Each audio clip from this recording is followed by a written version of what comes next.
Hi old school fans, for all you Victorian pugilism enthusiasts, today's video covers hook punches, ducking, straight line counter punching, dominating the fighting line and pressure fighting your opponent both in the prize ring and for self-defence for the Victorian Gent Bartitsu.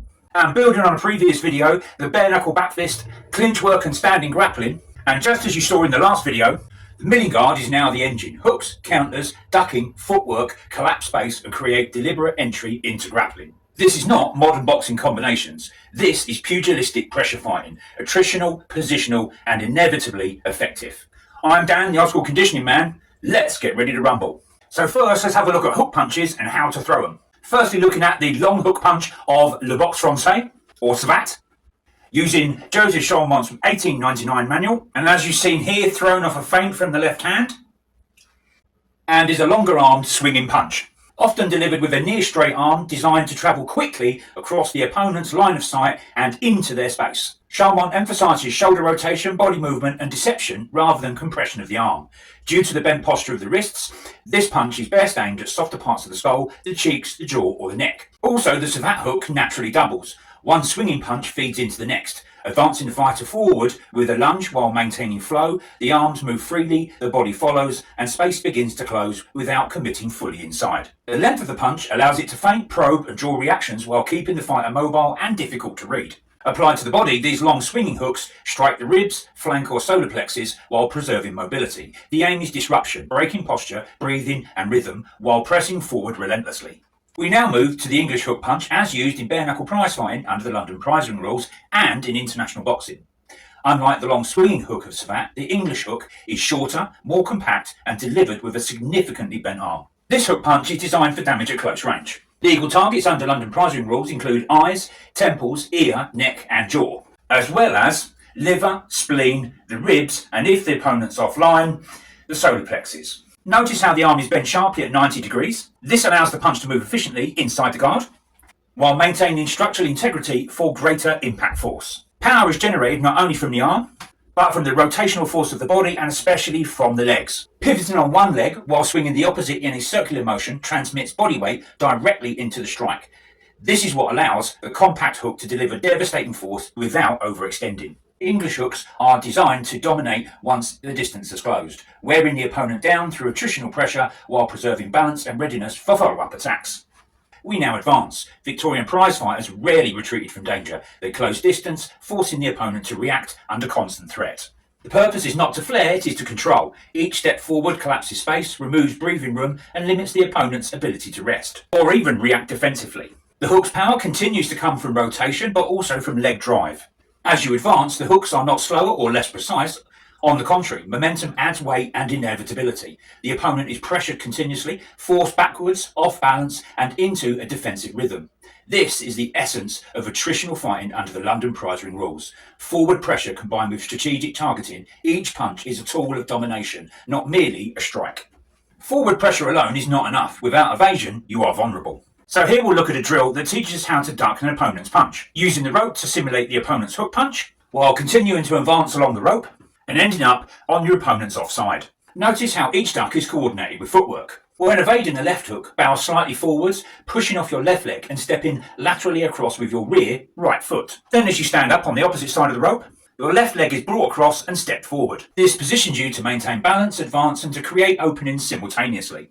When ducking a right hook, the action mirrors. Push off the right leg, step left and forward, keeping your structure aligned and ready for counters. The body roll and lateral movement are coupled with this footwork, so you are not simply avoiding strikes, you are controlling distance, maintaining forward pressure and dominating the engagement, and making your opponent swing and miss.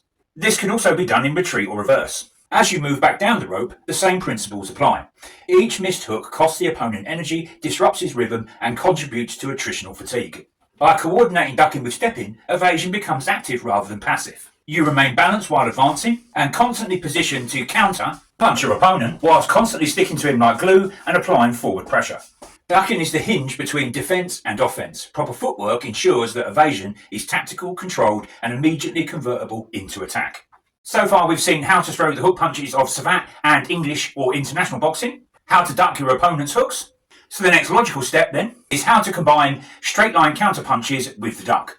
And starting off on the left hand side of the rope again, We'll start the drill with a straight left and straight right to the opponent's face before the duck. The opponent counters with a left hook. We duck to the right, bowing forwards, pushing off the left leg, stepping across and forward. As we rise from the duck, a surprise straight punch lands cleanly.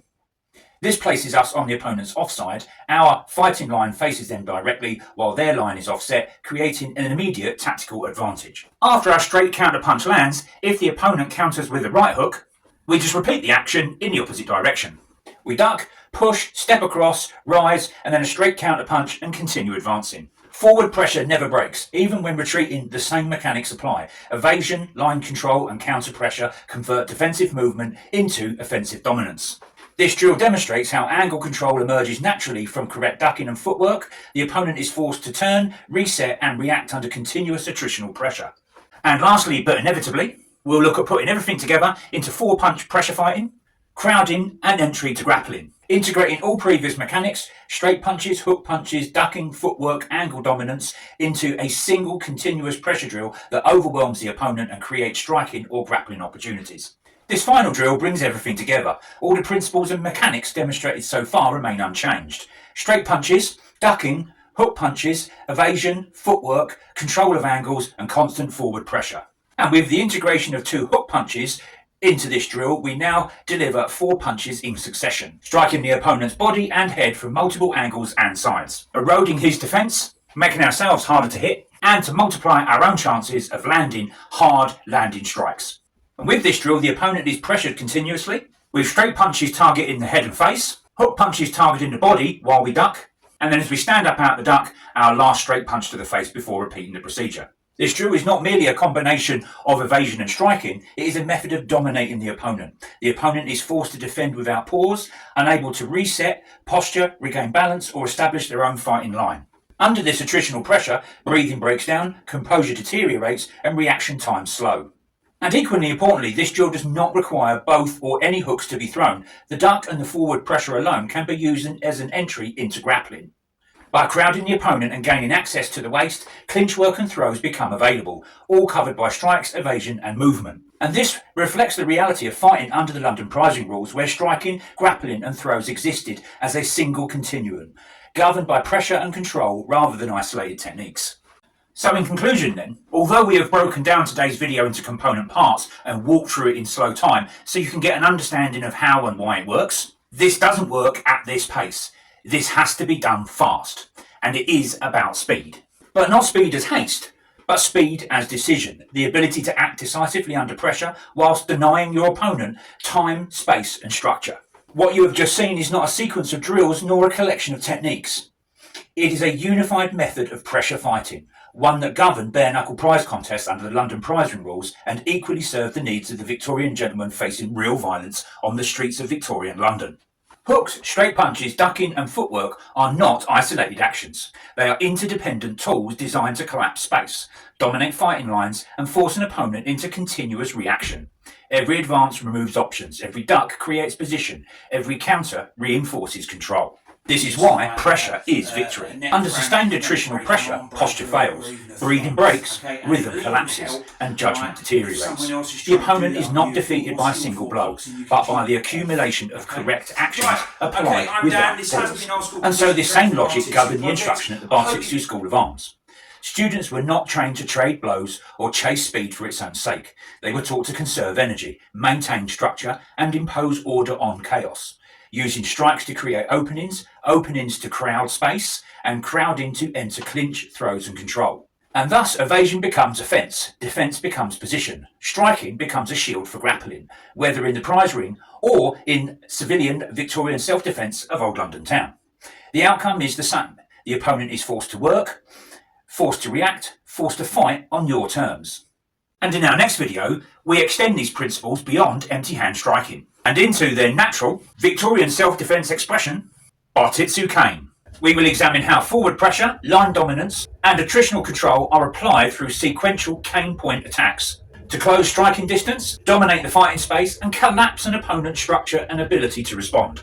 These point-driven attacks are not fencing or sporting techniques. They are methods of spatial denial used to disrupt posture, compromise balance and progressively overwhelm the opponent as you advance inside an arm's length. This creates a controlled attritional entrance into extreme close-range fighting, where striking, crowding and grappling mutually coexist. Exactly as envisioned by Edward William Barton Wright, a new art of self-defence for the Victorian gent, and taught in Bartitsu. And using Bartitsu cane, the cane becomes an extension of pressure itself, guiding entry, enforcing angles, allowing decisive control until the opponent is completely dominated and put down. Pressure is victory. Okay, I'm Dan. This has been Old School Condition Training, the Bartitsu project. I hope you've enjoyed the video as much as I've enjoyed making it. Okay, and thanks for watching. And remember, guys, don't be no crazy fool. Hit that subscribe button and follow Dan at Old School. Alright, thanks for watching, and I'll see you guys in the next video.